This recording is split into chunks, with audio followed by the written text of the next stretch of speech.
Hello everyone, welcome back and you are watching Technical World. Today in this video I'm going to show you how to fix couldn't create threat. We are sorry but something went wrong. Please try again. Tap dismiss error on Instagram in iPhone and iPad. So without wasting any time, let's get started, and before start please don't forget to subscribe.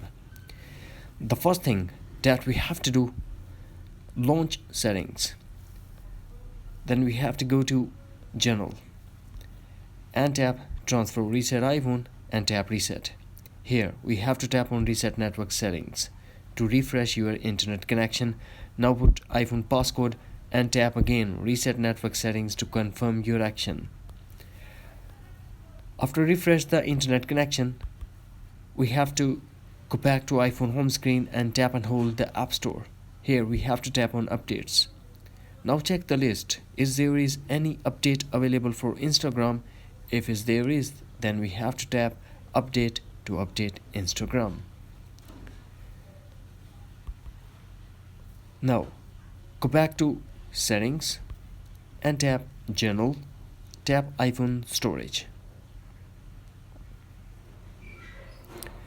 Here we have to tap on Instagram and tap Offload App.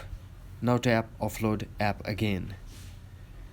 Then force close all the app that are running in the background and wait for a couple of minutes.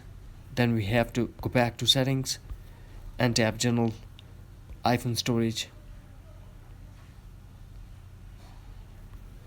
Instagram, re-download from here, or go back to App Store and re-download from the App Store. In the end, if the problem is still exists, then try the force restart of your iPhone. That's it. Hopefully friends, you found this video helpful, so please don't forget to subscribe, like and share with your friends and family. Thanks for watching. Take care. Bye bye.